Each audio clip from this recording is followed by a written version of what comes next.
आज बरीच कामं होती त्यामुळं उठल्याबरोबर आधी सडा रांगोळी आवरली आणि मग स्विमिंगला गेले आणि तिथून येताना दत्तदर्शन घेतलं.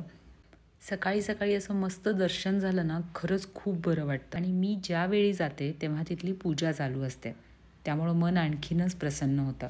आज एकविरा देवीचं दर्शनसुद्धा खूप छान झालं. घरी आल्यानंतर बागेमध्ये गोल्डन गार्डेनियाला इतकी फुलं आली होती. आपल्या खताचा आणि मॅजिक ड्रॉपचा हा परिणाम. बरेच लोक या गोल्डन गार्डेनियाला किंवा अनंताला फुलं का येत नाहीत म्हणून व्हिडिओ बनवतात, तर मी तुम्हाला बिनधास्त सांगू शकते की आपले मॅजिक ड्रॉप्स आणि खतं नक्की वापरा. संध्याकाळी माझ्या बहिणीकडे गेले होते.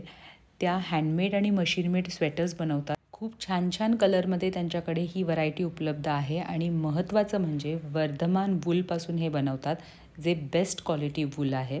तुम्ही आत्ता बोरनांसाठी किंवा वाढदिवसासाठी हे गिफ्ट करू शकता आणि काही कारणास्तव उद्या FB लाईव्ह होणार नाही आहे.